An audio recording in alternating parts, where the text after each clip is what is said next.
What's up, folks? Happy Monday. I hope your day is off to an awesome start. We've covered NBA already. We'll be doing NBA overlay after this. But first, we got to talk about some MLB for Draftkings.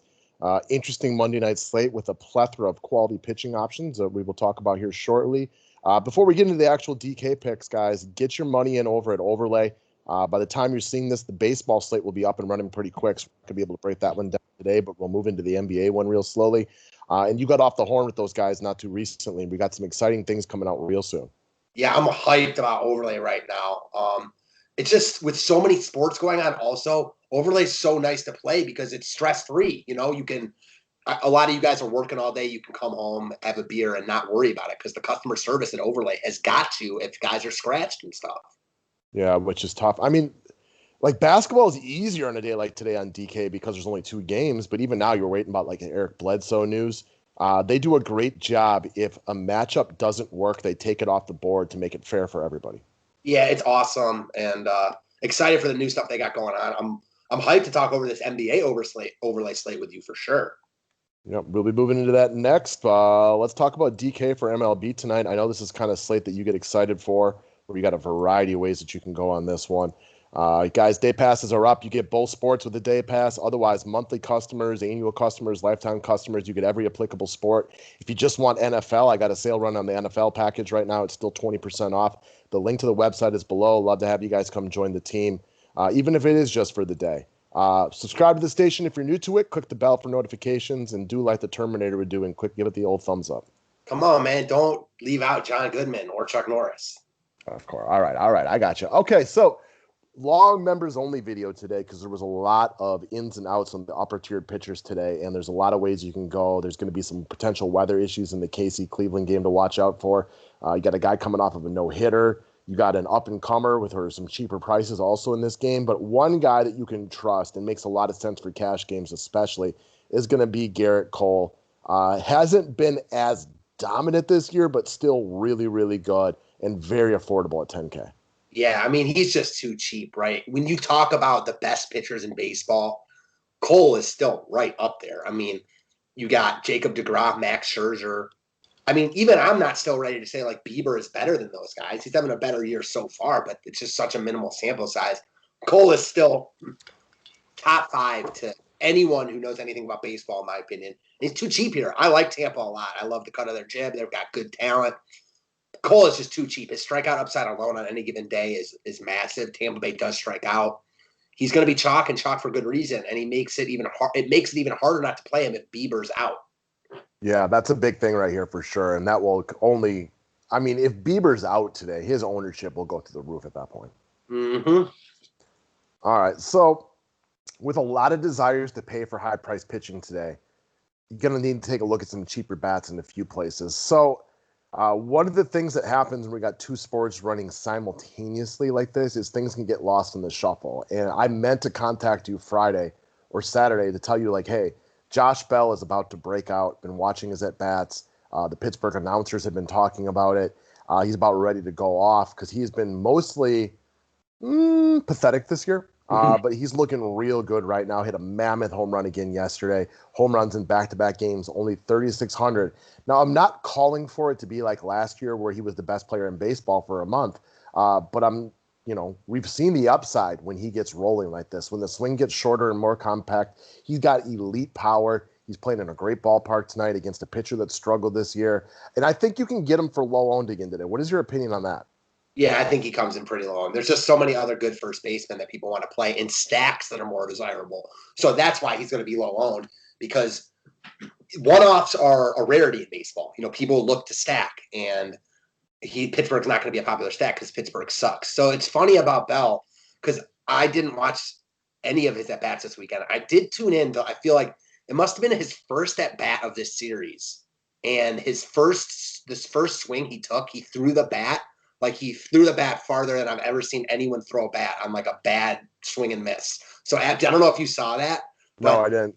Yeah, so like it was such a surprise that you've been saying this. So that's why I'm like a little hesitant to buy in. But I'm a big Josh Bell fan. We see a lot of the same things when we're watching baseball. So the fact that you've seen this gets me on him for sure.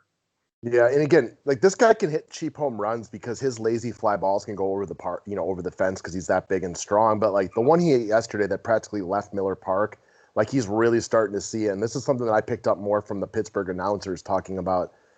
He's finally starting to look like the guy that we know he can be. He's a streaky guy, and at any point, he's had a couple of good days. If he looked foolish tonight, I don't mind coming on the show tomorrow and being like I was dead wrong on this one. But he's a switch hitter. He's got a pretty good matchup with Eric Lauer in the Brewers bullpen tonight. I like this one. I like the cap savings. He's also a guy that there aren't a lot of guys in this price range that are, can win a slate on their own. But we saw this guy last year. What did he have? 400 home runs and 9,000 RBIs in the month of, I think it was May. Yeah, he had one of the best starts of the season of anyone I can remember. You just briefly touched on it, but the other part of this is the matchup, man. Like Eric Lauer has been atrocious his past two starts. As you like to remind me all the time now, I definitely have had some success using guys against Eric Lauer.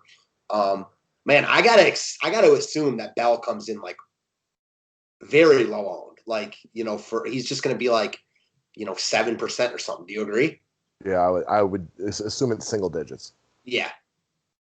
All right, moving on down the list. So Braves went off a little bit last night, so we wanted to talk about Austin Riley.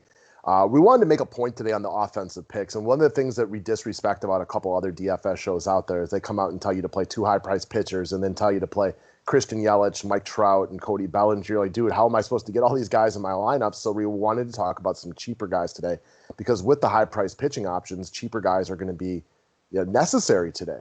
You can't play Machado and Tatis today if you want to play high-priced pitching. So Austin Riley cruises in at 3,200. 5 for his past 12 with 3 extra base hits. We all know the Boston pitching staff is a joke. He's got good power, too. Yeah, he's got real good power. You remember he came up last year? I brought him up to you like a week ago. He had a start to his career similar, not quite to the extent of Rhys Hoskins. He came up like gangbusters and just was hitting home run after home run. Obviously, the sophomore slump has gotten him a little bit, but he looks to be feeling himself again. One of the Braves, better prospects. They've obviously given him a long leash. They need his bat in this lineup. Atlanta is certainly in play here because Boston's pitching staff, as you said, that's disrespectful to the laughing emoji. It is awful. Potentially the worst pitching staff, bullpen in all of baseball. Riley slots right in here for all of a sudden an offense that needs him. I mean, other than maybe Baltimore, can you think of a worse pitching staff? I mean, when Eovaldi and Martin Perez are your 1-2, it's ugly. It's real ugly. I think that it's comparable to Baltimore. I don't necessarily think it's better than Baltimore, though. Oh, I'm not saying it's bad. I mean, that's the only comparison that could come to my mind right away. Like even my Milwaukee Brewers, their pitching staff is nothing great, but at least they have a decent guy in Woodruff, and you got Hader in the background and stuff like that. I mean, you think about Boston, there's just nothing. And yeah, okay, well maybe their starter isn't terrible today. Well, then they get into the bullpen, and the bullpen's not good. Mm-hmm. All right, next up. So Philly's in a good spot today. As far as offense goes, they've been playing well. They got good players on their team and things like that. The one guy that continues to be way too inexpensive, made the cover on Friday. I'll go right back here at only $100 more, is Kutch. I know you're a bigger McCutchen fan than I am, but I feel like I ended up with him on both of my fantasy baseball leagues this year. So watching him really helped me pull up the rankings so far. He runs, he's got power, he's hitting ahead of a hot hitter in Hoskins. 8+ points in 9 to 10 games. Easy play for me. Here's a good one. Is McCutchen a Hall of Famer? No, not yet. I don't think he's like a hard no. I mean, he have an MVP? He does have an MVP, but his track record of being really good was way too short for me to make the Hall of Fame because the Baseball Hall of Fame, as we've talked about, is strict. They don't just let anybody in. He had a really nice 3 or 4 years, but that's too short for me.